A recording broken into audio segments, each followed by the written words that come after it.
Olá pessoal, tudo bem? Eu sou a Renata Admiral, o programa Análise Direta já está no ar, direto dos estúdios de São Paulo para o Brasil e mais 55 países. O bate-papo hoje será com Fernando Moraes, ele é escritor, filósofo e humanista. E a principal pergunta que nós queremos responder hoje, ao falarmos também de alguns dos livros aqui do Fernando, é o movimento e as reflexões da vida. Você já parou para pensar nisso? Já fez aquela mentalização interior? A gente vai fazer isso agora, que a gente tem muito papo aqui ao lado do Fernando Moraes. Seja muito bem-vindo, Fernando. Obrigado, Renato, tudo ótimo, obrigado pela oportunidade. Fernando, você é autor de 4 livros, Sim. né? O último que foi lançado quando, O Amor em Movimento? Esse livro eu lancei em março deste ano. E é o meu último livro, né? Na verdade, os meus livros não são uma sequência, mas a minha essência de escrita, ela se mantém. Sim. Apesar de ser o meu primeiro romance, os outros não são mais... São livros de não ficção, né? Esse é ficção, mas todo referenciado pelas experiências que eu, na minha trajetória pessoal, profissional, eu fui construindo. Eu quero muito, então, te conhecer mais a fundo, Fernando. Como foi sua infância, sua família, seus amigos? Como que você acha que a vida te trilhou para essa trajetória, para você estar hoje onde você está? Sim, quando você começou a pergunta, já veio um filme. Um filme, porque assim, o que eu faço hoje profissionalmente da vida, não só no meu trabalho, né, mas nas minhas ações como escritor, como palestrante, professor, reflete toda a minha historicidade social. Inclusive, no meu livro O Que Te Move, eu trato disso, um capítulo à parte, só falando sobre historicidade. O que eu quero dizer com isso, Renata? A minha história, ela passa, como de milhões e milhões de brasileiros, por uma situação de vulnerabilidade social, um lar desorganizado comparado aos critérios normais de uma família, pai, mãe. A minha mãe, ela ficou um tempo peregrinando por diversas cidades, até que ela recebeu a ajuda de uma amiga lá na cidade de Campinas, e ali começa uma nova trajetória nossa. Sim. Você tem uma ideia, eu cheguei ao ponto, eu lembro, eu era bem pequeno, mas eu e minha irmã, eu tenho uma irmã só, de ver a minha mãe e a minha avó em pé na cozinha, e eu e minha irmã fazendo a refeição, e aí minha mãe, a gente perguntava, mas mãe, não vai comer? Vó, não vai comer? Não, filho, mãe tá cheia, a avó tá cheia. E quando saía da mesa, a gente ouvia o prato raspando e elas comendo o que sobrava. E aquilo é muito marcante para mim, porque essa historicidade social que eu disse há pouco, ela envolve sentimento, ela envolve memória. A Adélia Prado, uma grande poeta, ela sempre disse assim, né, e sempre foi muito marcante para mim, que tudo que a memória ama é eterno. Então, mesmo a dor, o sofrimento, as lutas, a adversidade, quando você consegue trazer ela para um estado de pertença, que isso se torna um sentimento não de revolta, de repulsa, mas de entender que o mundo também tem dor. E fazer disso algo bom para as pessoas é o que eu disse para você anteriormente. O que eu faço na minha vida hoje é trabalhar para as minorias sociais, porque eu sei o que é ser minoria. Mesmo hoje tendo acessos sociais, materiais, intelectuais, eu me sinto minoria. Então, por isso que eu me debruço toda a minha vida a uma causa. Muitos colegas me interpelam, amigos me interpelam. Fernando, mas com esta formação, com os cargos que você já ocupou, por que não vai fazer isso ou aquilo? Simples, a resposta é sempre a mesma. É por uma questão de essência, de causa. Eu aprendi, Renata, desde muito novo, e isso tem a ver de novo com a minha trajetória de vida, eu fui criada com uma avó centenária. Quando eu nasci, a minha avó já tinha 75 anos de idade. Então, você imagina. Depois ela foi ajudar a minha mãe nessa situação difícil. Minha mãe tinha 3, 4 empregos, ela ficava com a gente. Então, eu fui criado com essa avó, semi-analfabeta, mal sabia ler, mal sabia escrever, mas de todos os grandes renomados e filósofos que eu já li, professores que eu já tive. Eu tive professor com Nobel de Economia, quando eu estudei um tempo lá em Coimbra, em Portugal. Nenhum deles foi tão importante quanto a minha avó na minha vida. Porque minha avó me ensinou o ser, com a linguagem. Mal sabia ler, mal sabia escrever, nunca saiu no jornal, mas a minha avó me ensinou a ser, a pertencer, a estar, a entender o mundo à minha volta, a compartilhar a dor, o sofrimento do outro. Com a linguagem do coração. Com a linguagem do coração, exatamente isso. Então, quando eu sou interpelado, por que eu faço isso da vida? Por que você se enfia lá em campo de refugiado em África? Por que você fica lá no sertão? Por que você fica em favela trabalhando? Isso tem a ver, não é só com uma profissão que eu escolhi. Eu escolhi isso porque está na minha essência de vida. Assim como muitos desses que hoje eu trabalho para melhorar a vida deles, lá atrás, alguns também fizeram por mim, porque estive nessa situação, desprovido, sem os mínimos do mínimo e sobrevivendo. Como diria Paulo Freire, sobreviver já está em desvantagem. A gente tem que viver, né, Renata? Claro.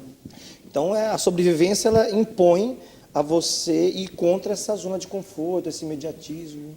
Então, a minha história perpassa por essa trajetória de vulnerabilidade, adversidade, e por isso que hoje eu me considero, sem falsa modéstia, eu escrevo sobre isso também, eu me considero uma pessoa resiliente para isso. Né? Para enfrentar E quando que você teve essa guinada? Quando que você percebeu que você podia sair daquela condição e por mais que você se sinta minoria, mas você já estava apto para fazer algo pelos outros? Na verdade foi um despertar, né? As pessoas que passam pelas nossas vidas, né? Algumas delas não têm nem ideia de quanto impacta, não só positivamente, mas também pode impactar negativamente, principalmente com o discurso da derrota, né? Do fatalismo. Então eu ouvia muito quando eu era pequeno assim, vai ser igual o pai dele, não vai dar em nada, cachaceiro, bom vivant, não quer saber de nada, tem compromisso com a família. Eu ouvia isso, de pessoas até muito próximas ao meu vínculo familiar. Triste. E eu criança, mas como assim? Por que eu tenho que ser isso? E aí, eu já menino, eu tinha de 13 para 14 anos, eu fiquei sabendo de um projeto social de uma empresa lá em Campinas, que eles começavam era um projeto inicial, para trabalhar, naquela época não tinha esse nome aprendiz, né? Era office boy, né? Essas nomenclaturas, né? E aí eu fui lá, me candidatei, passei no processo e ali eu tive um professor, que eu até vou citá-lo, se você me permitir, o Teleco, que ele era um funcionário dessa empresa que voluntariamente dava as aulas para nós, estações de vivência, e uma linguagem tão simples, ele falou um dia de sonhos, eu falei, meu Deus, eu posso também, por que não? Eu tenho que percorrer os mesmos caminhos, porque Piaget é um grande educador, ele dizia que a criança reflete o mundo à sua volta. Se o mundo é só terror, se o mundo é só temor, se o mundo é só ódio, a possibilidade dessa criança se tornar um adulto que só sabe odiar, que só sabe aterrorizar é muito grande. Mas pode ser diferente. Claro. E o contrário é a mesma coisa. Uma criança que vive em um ambiente de amor, esperança, ela é um adulto também que vai esperançar, que vai ser positivo. E eu passei por ambientes de profunda hostilidade, mas a minha mãe, a minha avó, sempre foi um referencial de pertença, de sentimento, de memória, enfim. Elas reforçavam a parte esse boa, elo, né? sim, isso foi muito forte para mim, né? Muito forte. E aí com esses professores, o Teleco, que até hoje é meu amigo, hoje ele está bem adoecido, mas do meu coração, de novo, Adélia Prado, tudo que a memória ama é eterno, te amo com a memória imperecível, né? E o Teleco, nessa aula, eu lembro, eu tinha 13 anos, o olhinho brilhava, ele falando de sonhos, de possibilidades. Por que não? Por que não pode fazer isso? Eu morava nessa ocasião numa favela. Eu morava na comunidade. Hoje se fala mais favela até. Comunidade. Né? Uma comunidade muito elaborado. vulnerável, não tinha encanamento, não tinha as mínimas estruturas. A minha mãe trabalhando 3, 4 empregos por dia, e eu via minha mãe muito raramente, mas o tempo que ela estava comigo era intenso. Ela me abraçava, ela, Cora Coralina, né? O olhar que acaricia, o abraço que acolhe, e aquilo ficou muito forte na memória. E nesse dia eu falei, não, eu posso ser diferente, eu posso esperançar dias melhores. E ali começa a trajetória. Com 15 anos fundei um grupo gigantesco, que se tomou, até hoje, quando eu olho para trás, eu falo, meu Deus, como é que eu fiz isso? Um grupo de jovens que trabalhavam nessa empresa, mais amigos. Nós criamos um grupo chamado JAC, Jovens Altruístas de Campinas. Olha que legal. Aí, 14 para 15 anos, a gente contava com a solidariedade dos motoristas da empresa, pegavam as peruas Kombi, reunia toda essa moçada de sábado e domingo, ia para orfanato, asilo, e fazia baile para o pessoal da terceira idade, reunia mantimento para levar para orfanato, brinquedo. Então ali começa um movimento e aquilo com 15 anos já começou uma ação social. Exatamente, mesmo. uma ação social. Esse grupo foi até meus 18 anos, mais ou menos. Depois, lógico, cada um entrou para faculdade, foi dispersando, claro. Alguns mudaram da cidade, alguns saíram desse relacionamento da empresa, que a gente fazia um trabalho voluntário, mas a gente se reunia ali no ambiente dessa empresa para fazer isso.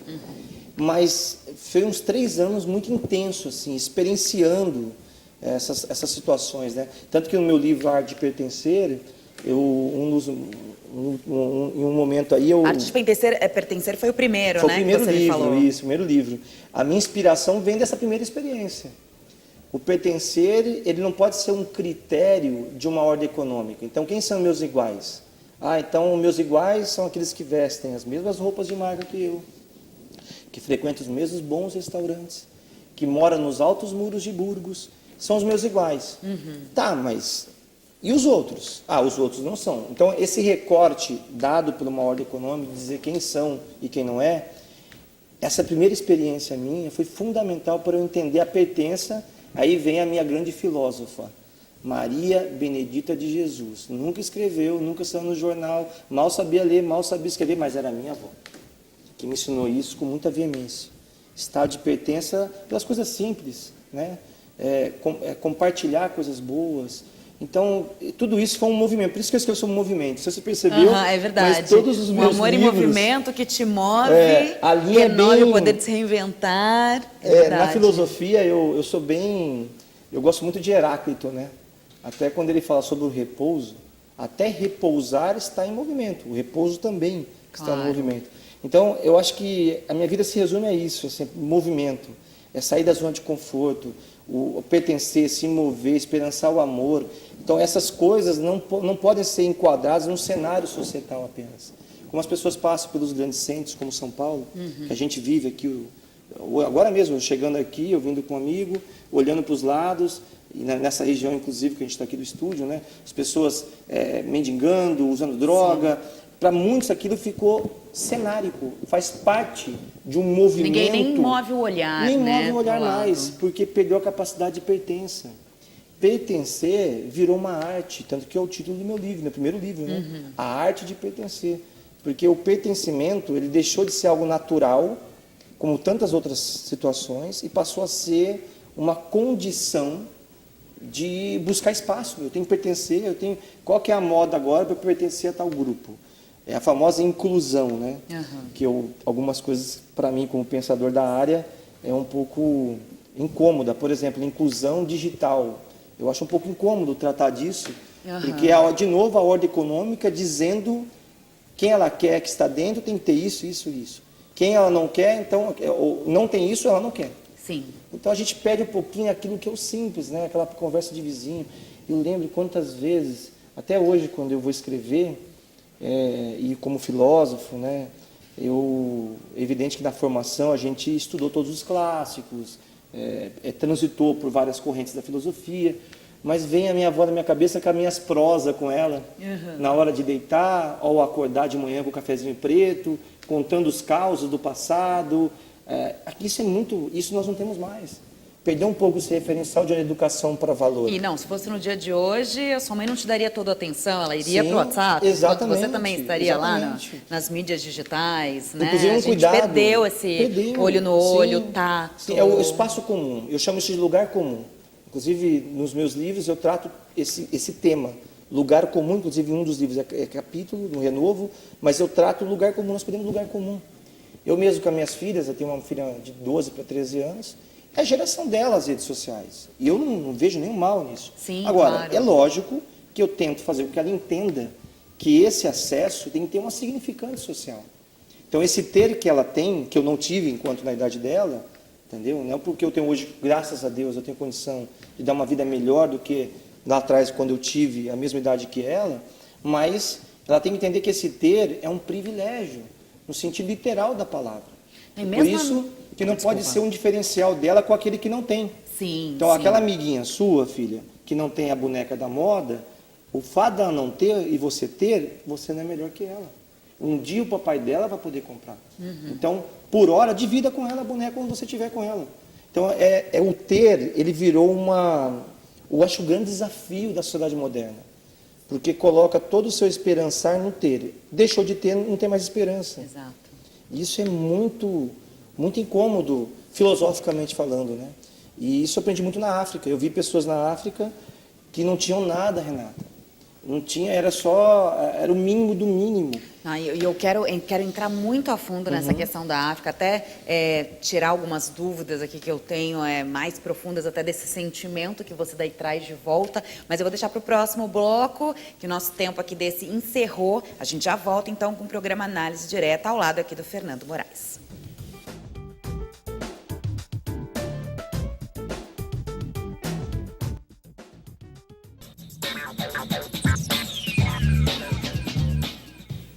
Olá, Análise Direta está de volta. Estou aqui ao lado do Fernando Moraes e a gente está divagando aqui um pouco, né, sobre o movimento e as reflexões da vida. Só para finalizar uma parte do bloco passado que eu fiquei assim na curiosidade, você começou, eu quero, claro, avançar para a sua idade adulta e tudo que você viveu na África, no Timor-Leste, nos sertões, mas você com 15 anos, indo fazer essas ações sociais, como que você lidava com isso emocionalmente? Eu só vou te dar um contraponto para você entender onde eu quero chegar. Tá. Quando eu tinha 16, 17, eu entrei para o teatro e a gente fez um grupo para visitar hospitais de crianças com câncer, de crianças com HIV, mais velhos, né, os idosos. E a gente tinha 16, 17, assim, maturidade emocional construída. A gente tinha uma ideia, a gente queria fazer o bem também. Sim. Levava alimento, brinquedo, fazia pecinha de teatro para eles, levava fantasia, ia lá na UTI, conversava com as crianças, pegava no colo, mas a gente saía de lá chorando, era uma devastação. A gente ficou uns 2, 3 anos trabalhando, e depois também o grupo se dissolveu, cada um foi para um lado. Como que é isso, assim, você com 15 anos, voltar com essa carga emocional? Não, eu entendo, eu acho que é natural, como você mesmo diz, talvez a falta de maturidade para entender esse sentimento, né, de sofrimento alheio, né, uma coisa difícil. Até mesmo o mundo adulto tem dificuldade com isso, né? Tem. O mundo adulto, como a gente falava há pouco no outro bloco, a gente falava sobre a questão de cenárica, ficou tudo normal, as pessoas não concebem, não param para observar isso, né? E eu também passei por isso, teve momentos que algumas situações que eu olhava para meus amigos, depois a gente via avaliando a ação, e aí a gente via mergulhado e disputando carência. Então não se disputa carência, não é quem sofre mais ou sofre menos. Né? Então o nosso papel naquele ambiente, a gente tinha que voltar ao foco, que era aliviar um pouco aquele sofrimento. A gente não vai resolver o problema daquelas pessoas, até porque também tem o protagonismo. Eu acho que o grande problema dos projetos sociais, do chamado voluntariado, é a falta de causa. Se vai, muitas vezes, por esse ambiente que fazer o bem é bonito, e eu tenho uma preocupação, o bem se tornou um produto capital, Renato, é muito perigoso isso. Eu vejo até multinacionais, de uma aluna minha falar, professora, lembra que o senhor falou na palestra, eu fui preencher um currículo num site de uma multinacional, ela abriu no celular me mostrando que tinha um campo, além das qualificações técnicas, um campo assim, você faz trabalho voluntário? Como se fosse um pré-requisito para se enquadrar naquele perfil. Até acho interessante e entendo as razões, mas quando se torna um produto de pertença é um pouco estranho, porque vai contrário à naturalidade das coisas, né? É aquilo que as pessoas vão, doam, deixam lá, mas não bate um papo, e não tem a causa. Não encontra, não entende as histórias, não ouve. O que essas pessoas precisam é de atenção. Exatamente. Né, eu acho que essa coisa da causa, quando eu falo, e nos livros eu trato bem disso, é você ter a capacidade, porque ela virou uma competência, de renunciar à zona de conforto em função de quem precisa de você. Eu vi muita gente trabalhando no campo voluntário, em África e também aqui no Brasil, que vão para colocar o rótulo, eu sou do bem. A turma do bem, que faz o bem, é bonito. Ai, que legal, você faz o bem. Ai, quantas vezes eu ouvi isso? Algumas senhoras até, ai, você é casado? Você podia casar com a minha filha, né? Porque você faz o bem, é bonito isso. Como se fosse um diferencial, e não pode ser. Devia ser algo fazer o bem é obrigação. Bernardo Toro, um grande filósofo colombiano, eu adoro a escrita dele, inclusive uma das minhas inspirações na filosofia. E ele esteve aqui no Brasil, esteve em 2017, ano passado ele me convidou para um bate-papo numa organização social, e aí ele me comentava comigo, falou, Fernando, eu vi um livro seu que você me enviou, falando sobre essa questão do estado embrionário cidadão. Ele gostou da minha expressão, porque eu trato esses conceitos, esses valores no estado embrionário. É aquele que não tem... Ninguém tem ganho, todo mundo ganha. Não é o reconhecimento. Você tem uma ideia, no Brasil é o país que mais tem prêmios de reconhecimento pelo bem que faz. Nós temos só, vou te dar um exemplo, na minha cidade tem quase 1000 prêmios de reconhecimento cidadão do ano. Como se isso fosse o santo graal. É que parece que isso está tão raro que quando alguém faz uma boa ação tem que ser premiada. Exatamente. É igual o conceito de organizações sociais. Eu adoro o trabalho das organizações sociais, eu sou um militante dessa área, mas eu vejo que muitas perdeu a essência. Tem ONG de tudo. É ONG do sapato amarelo, da última havaiana cinza, da pedrinha e do saci.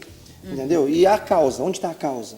Então mudou-se um pouco a linha da criação da vida. Nasço, cresço, constituo família, planto uma árvore, escrevo um livro, não morre ainda, monto uma ONG.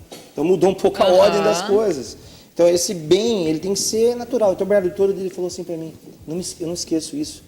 Eu tentei achar até em livros, ele não escreveu sobre isso. Ele me falou, eu me senti privilegiado, porque foi um papo, eu e ele falou assim, Fernando, feliz o dia em que homens e mulheres não serão mais elogiados pelo bem que fazem. Porque se isso acontecer um dia, Fernando, nós estamos naturalmente para o seu estado embrionário, que você falou lá para mim.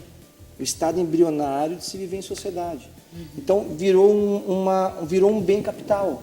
Eu vejo pessoas disputando quem é mais bonzinho. Eu tenho um caso, se você me permite, é bem rápido. Por favor. Eu orientava um aluno para o TCC dele, num curso de MBA. E aí, durante todo o curso, ele me ouviu sobre essas minhas divagações filosóficas, conceitos, né? E eu dizia sempre para eles que cidadão não é o que recebe. Cidadão é o que doa. Se está em condição de receber ainda, cidadão não é. Tem alguma coisa errada nesse meio tempo.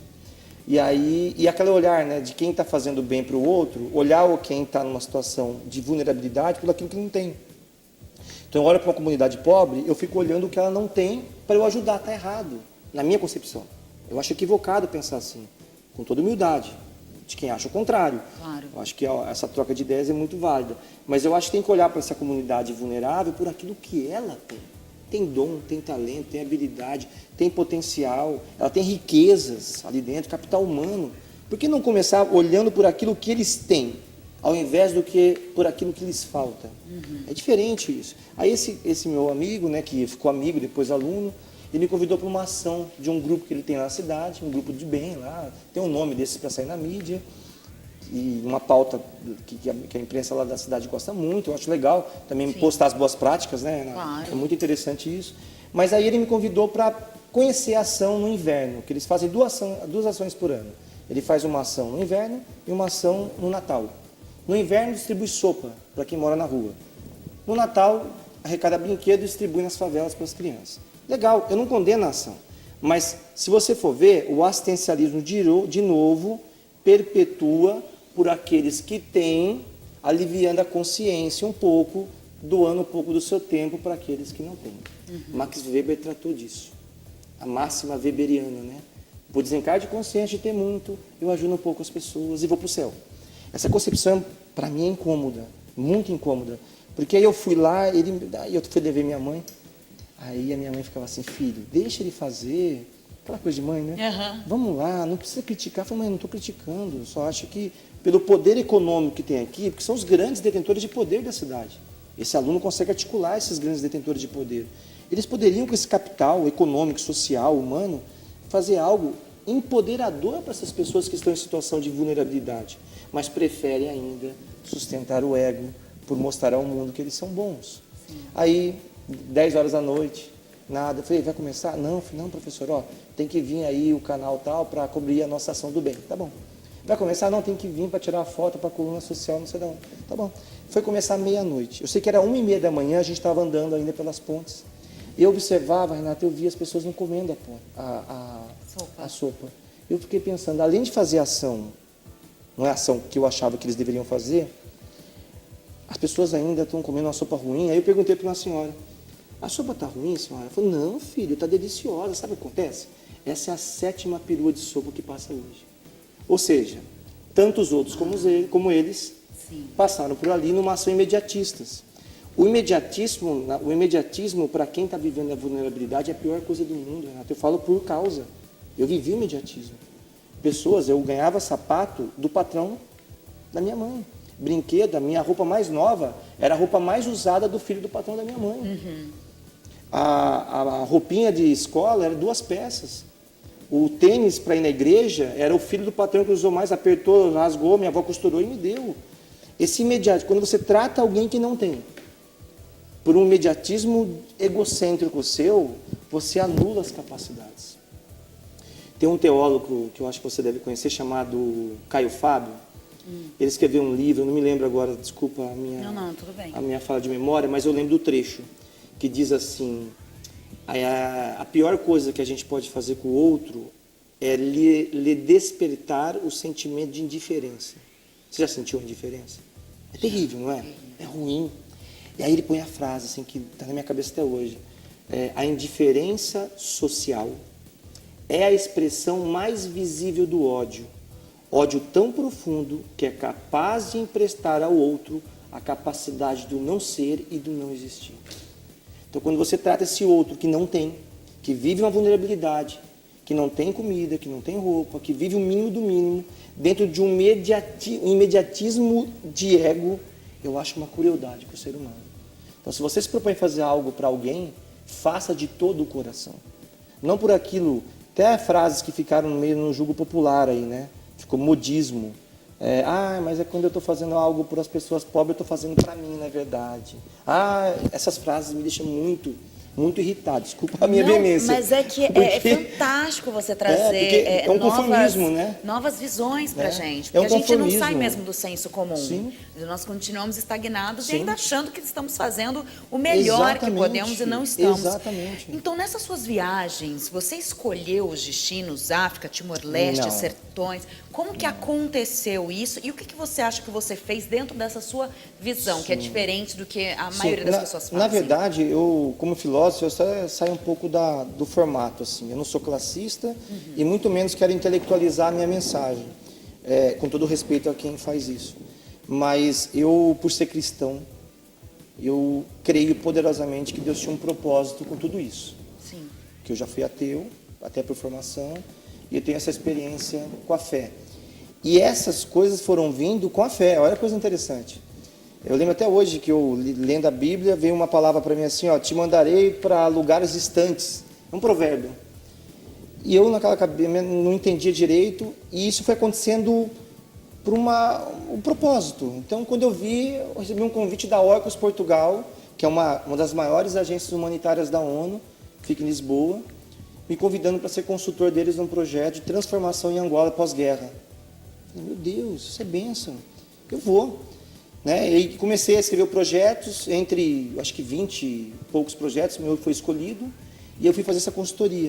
Então, eu fiz essa missão para eles, eu fiz a missão em Angola com quase todas as províncias, depois fiz Moçambique, depois fiz Zimbábue, fiz África do Sul, todo com esse trabalho de formação, de liderança, com pessoas vivendo o mínimo do mínimo, que perderam suas identidades. Eu trabalhei com pessoas em campo de refugiado, que foram expulsos do seu país, perderam todos os referenciais que davam a ele um sentimento de existência. Então, muitas daquelas crianças, aqueles meninos que eu trabalhei, viu a mãe ser estuprada, viu a irmã ser estuprada, viu o pai ser morto, e olharam para ele e falaram, não, você vou deixar vivo para você contar quem manda nesta terra. E encontrei esses meninos em campo de refugiado com o olhar esperançoso. Teve dias, Renata, que um dia um coordenador meu falou assim, Fernando, o pessoal está meio bravo com você, que você está com um discurso rebelde, revolucionário. O pessoal daí do campo. Eu falei, não, por quê? Aí quem trabalha em África vai entender o que eu estou falando. Tem uma ditadura velada, né? E eu falei, mas por que está falando isso? Não, então dá uma maneirada, não sei o que você fala com a molecada aí, porque está despertando neles o desejo de transformação muito grande, tem que tomar muito cuidado. Olha isso. Isso é uma pena. Aí eu falei, meu Deus, o que eu faço agora? E eu sou o que sou, como diria Paulo, né? Sou o que sou. Aí veio uma ideia, eu falei, eu vou reunir com essa moçada de madrugada. Porque todo opressor, ele é preguiçoso. Não sei se você sabe disso, mas todo opressor é. Não sabia, aí eu comecei a reunir visão. eles de madrugada, os 40 que trabalhavam, 45 mais ou menos, e todo dia às 2 da manhã eles estavam comigo ali. Com o olhinho brilhando. Professor, o que nós vamos falar hoje? vamos falar de meio ambiente, vamos falar de cidadania, vamos falar disso. E nenhum faltava, Renata. Por quê? Porque não sabe o que é a zona de conforto. A zona de conforto, ela rompe a visão de futuro. E aqueles meninos, aquelas meninas que viveram todas as espécies de crueldade que um ser humano pode sofrer, mesmo com toda aquela dor, eles estavam vivos e tinham a esperança de dias melhores. Aí você vem para as zonas empoderadas, dos altos muros de pedra, jovens com tudo do bom e de melhor, aprisionados ao seu conformismo, à sua zona de conforto, que não sabe o que é gente. Eu lembro que eu orientava uma aluna, ela foi fazer uma pesquisa numa escola particular de Campinas, que é a mais cara. Então, você tem uma ideia, a mensalidade mínima era em torno de R$5.000. E ela fez uma pesquisa de 40 alunos, um aluno só no desenho, que ela fez a dinâmica, desenhou um ser humano, o resto não tinha ser humano. Tinha motel, tinha símbolo de carros importados, tinha o shopping, tinha a viagem para Disney, o castelinho desenhado, mas não tinha ser humano desenhado. Ela pegou um desenho, olha aqui, professor, só esse aqui tem. Falei, vamos descobrir quem é esse. Vamos descobrir quem era o filho da cozinheira da escola. Porque ainda não tinha a zona de conforto material, mas tinha o conforto emocional. Sabia o que era gente, sabia o que era diferente dele. Olha que maravilhoso isso. É resgatar esse espaço comum. Então, nesses livros, nessa minha experiência, a minha mensagem é essa. É trabalhar, despertar as pessoas que elas podem, independente da situação que estão vivendo. Né? E a escolha, como você me perguntou, né? Você foi falando, eu vou... Na memória eu vou longe. Eu vou embora aqui também. E nessa experiência eu vi que trabalhar com pessoas em profundo grau de vulnerabilidade social, econômica, política, e ver como uma capacidade delas reverterem isso em coisas boas. E sair desse conformismo, né? Por isso que eu até brinco com meus alunos que eu vou mudar meu nome. De Fernando, eu vou me chamar Inconfernando. Inconfernando, eu adorei. Adorei Ser o trocadilho. inconformado com esses imediatismos, né? Que a gente vai se apresentando o tempo todo. Ai, com pesar que eu vou ter que encerrar aqui rapidamente o segundo bloco, mas a gente volta no próximo para falar um pouquinho mais dos livros e para falar desse comparativo, né, dessas ações fora do Brasil e a ação dentro aqui do Brasil. Não perca que o Análise Direta já volta.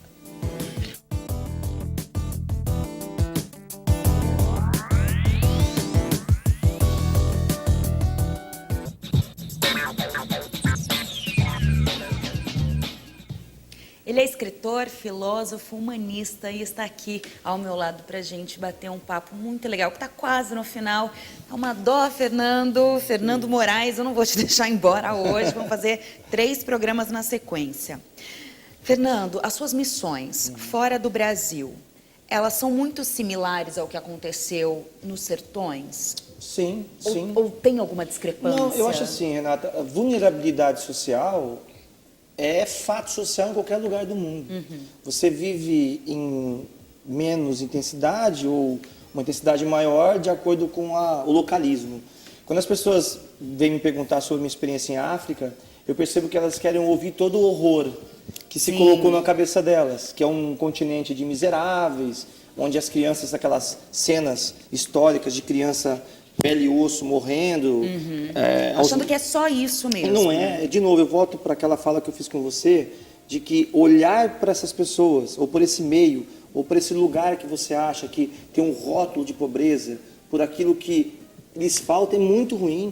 Na África eu encontrei as pessoas mais inteligentes que eu vi na minha vida. Pessoas com histórias, pessoas maravilhosas, assim, com experiências de dor, de sofrimento, mas também com experiências maravilhosas, de alegria, de amor. Então, vulnerabilidade é vulnerabilidade. Eu encontrei aqui no sertão, por exemplo, experiências que talvez, em alguns momentos, me impactou mais, pessoalmente, do que na África. Como, por exemplo, eu lembro que eu estava no sertão, numa cidade chamada Uauá.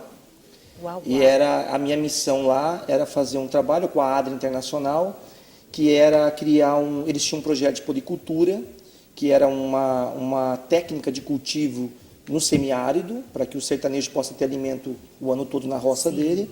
E o meu papel era fazer o protagonismo comunitário, que esses sertanejos entendessem que aquilo era deles, que aquilo só poderia perpetuar se eles tomassem para si.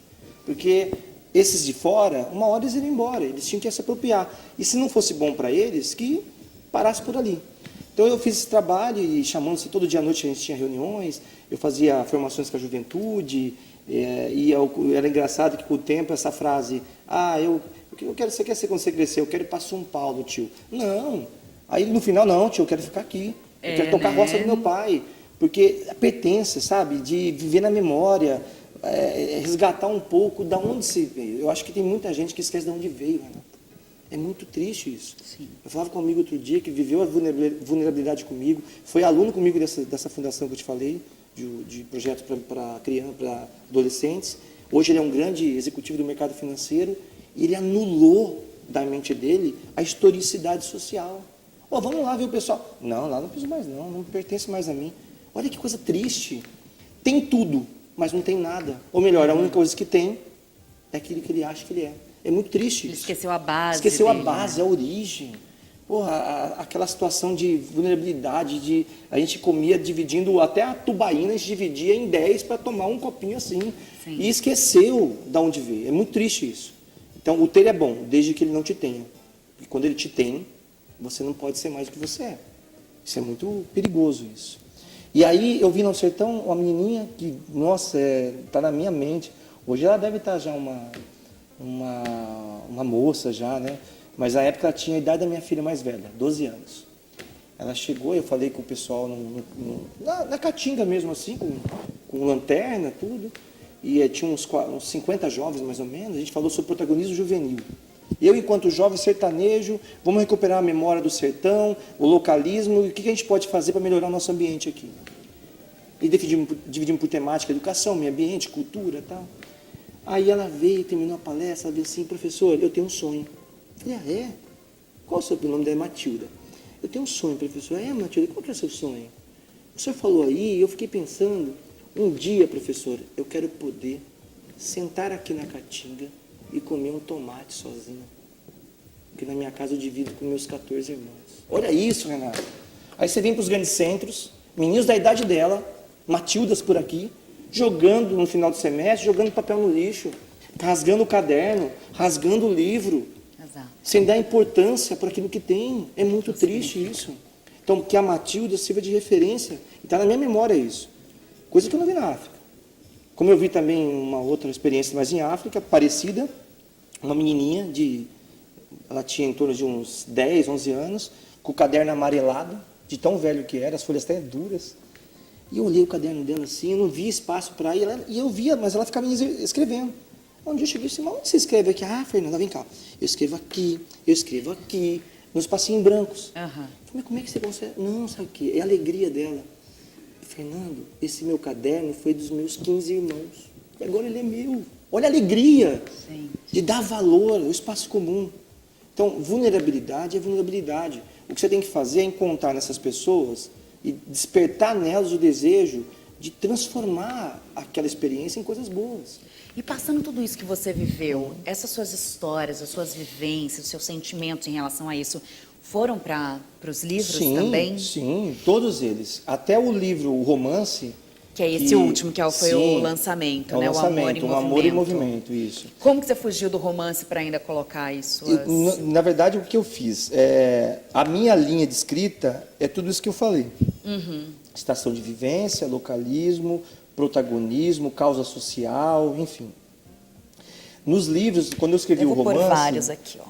Pode ir falando. No Um Amor em Movimento, foi muito interessante que eu tenho um pouquinho dos outros 3 dentro dele. Tá. Então eu traço uma história de 2 pessoas de mundos diferentes, Renata. Os 2 protagonistas, ele morou na maior favela do Chile, na La Vitória, cresceu na favela, com os mínimos dos mínimos, trabalhando desde menino para ajudar a família no sustento. Ela, na zona de conforto, numa zona empoderada de Santiago, família de médicos, vivendo do bom e do melhor. E eles, no mundo adulto, se encontram no mesmo ambiente, com o mesmo sentido de pertença. Os 2 eram professores da maior universidade do Chile. Ele de filosofia, sim, e ela de medicina. De uma família tradicional, tudo. Então tem muito de mim nesse livro, inclusive. Tá? Uhum. Tem algumas coisas que foram autobiográficas. Entendi. E aí, os 2 começam um diálogo, tem uma história de amor, porque acabam se atraindo, um pela história do outro, e vão criando uma relação de sentimento, por isso que é filosofia do sentimento, porque os filósofos escreveram muito pouco sobre os sentimentos. Muito pouco. Era uma coisa mais É a prática. existência, por que eu respiro, Muito por que eu vivo. principalmente os antigos, Sim, por que tem a né? morte, por que tem a vida, por que eu vou... E de vida, de sentimentos, escreveram muito pouco. Pouquíssimo, pouco. E eu quis dar uma retratada, uma recuperada nisso. Então ele propõe para ela um desafio peripatético, que é uma concepção filosófica de Aristóteles, que ele pegava os alunos, peripatos, na academia, e ele ficava andando e divagando sobre assuntos diferentes. Porque o corpo se movimenta, oxigena melhor o cérebro, a capacidade de refletir se torna melhor. E ele vai conversando, e aí o João, que é o meu protagonista principal, ele convida a Martina para fazer 10 caminhadas. Era um campus grande, bem grande da faculdade, e eles vão do estacionamento dos professores até a porta principal do campus, davam em torno de umas 15 minutos de caminhada, porque era muito grande o campus, e eles vão conversando. E aí eles põem esse desafio de 10 filósofos para pensar a vida, pensar o amor, sentimento. Nossa, e que delícia. E então eu tenho Heidegger, eu tenho Hannah Arendt, eu tenho Schopenhauer, eu tenho Nietzsche e Neruda, né, que o Chile. Você gosta do Nietzsche? Eu achei que você era mais conservador. Não, eu gosto assim, todo filósofo que falar e tem negação de algum autor, filósofo não é. Porque a filosofia é construção, você não gostar de um pensamento A é diferente de você não respeitar. Exato. Então, assim, eu hoje como cristão, eu tenho uma outra, tanto que nesse livro, um dos meus grandes filósofos que eu trabalhei foi Jesus Cristo. Coloquei como filósofo uma provocação. Claro. Uma provocação, Jesus homem, né? Falando do ministério integral. Então, a filosofia, para mim, ela não é só classista, ou está nos títulos. Aliás, os títulos menos interessam, viu? Sim. Eu conheço um monte de gente com título A, B, C, D, pós-doutorado daqui e dali, mas é incapaz de cumprimentar o porteiro do prédio. Não adianta nada. Então, a experiência da filosofia é do dia a dia. É do toque de mão, do abraço, do com licença, obrigado. As pessoas mais simples que eu conheci da minha vida são as minhas maiores referências da filosofia. Por isso que nesse livro eu pego um porteiro da faculdade e ele se torna um professor, que é o Sr. Pancho. Ele faz uma dinâmica que foi a mais impactante para os alunos naquele período. Então, esse livro, Renato, eu sou suspeito, viu? Porque foi uma experiência incrível escrevê-lo. E todos eles eu encontro em todas as livrarias? Todas Todos as eles são livrarias. das novas páginas, novas ideias e novas ideias. Isso. Só esse aqui que são novas Só páginas, mas é a ele mesma mudou, editora, é a mesma novo editora, conceito, né? isso. Ah, entendi. Só mudou. Eles estão nas maiores livrarias do país, né? Também tem e-book pela Amazon, você pode baixar o livro, né? Tem também online, as grandes livrarias também vendem esse livro online, entregue em casa, ou também disponibiliza na modalidade e-book.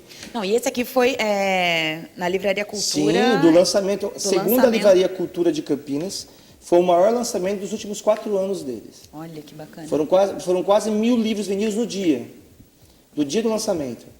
E tem sido aí o primeiro lugar desde então lá na livraria da Campinas, da livraria Cultura da cidade de Campinas.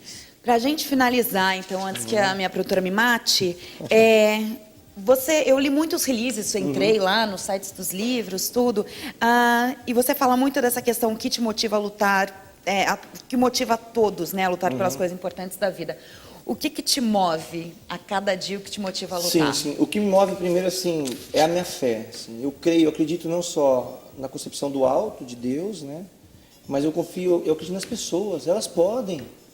Essa concepção do fatalismo, o mundo não tem mais jeito, tudo não está não sei o quê, ó vida, ó céu, sabe? Esse discurso negativo, essa coisa, ela vai criando uma crosta no cérebro das pessoas. Então, o que me move é acreditar que as pessoas podem, independente do ambiente que elas vivem.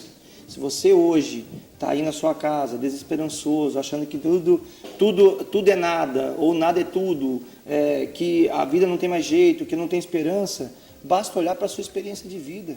Lembre daqueles que, em algum momento, foram impactantes para você se tornar o que você é. Então, esse localismo, esse pertencer, esse protagonismo, sair desse estado de coisas, né, Renato? E se projetar como alguém que tem que enfrentar. Protagonista, deram um conceito no mundo moderno que eu sou muito contra, com todo respeito aos conceitos aí que trabalham essa área, de que é o ator principal. Não. Protagonista é do grego, o sentido protagon, aquele que não esmorece diante da adversidade. Lutador. É diferente. Que não só melhora a sua vida, mas melhora a vida daqueles que estão à sua volta. Protagonismo social. E, Fernando, além dos livros e dessa mensagem, onde a gente tem alguma outra rede social que a gente consegue te encontrar ou não? Eu tenho o Facebook, Fernando Moraes, né? Só tomar cuidado que é Moraes, porque Moraes, tem um outro né? autor também conhecido chamado Fernando Moraes, né? Autor de Olga, né? Uma grande referência para a literatura brasileira. Mas o meu é Fernando Moraes, no Facebook.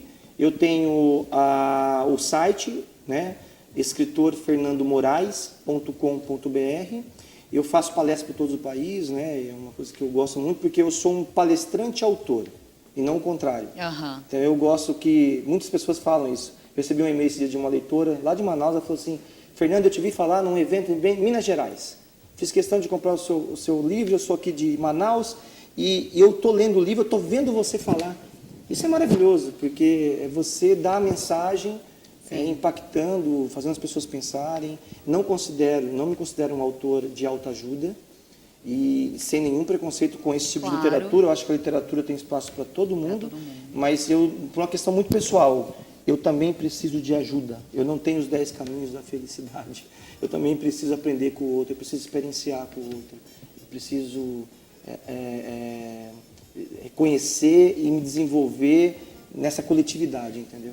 Fernando, legal, obrigado. Foi um Obrigado, prazer. Renata. Nossa, Eu saio daqui meu. uma pessoa melhor. Obrigado. Muito obrigada pela sua participação aqui no programa. Eu que agradeço. Eu quero ver você em outras aqui Agradeço. também. Obrigado mesmo. Mais tempo, vou pedir mais tempo pra gente. E para finalizar, você perguntou o que me move a fé. Para terminar, João 3,30. Importa que o nome do Senhor cresça e o meu diminua.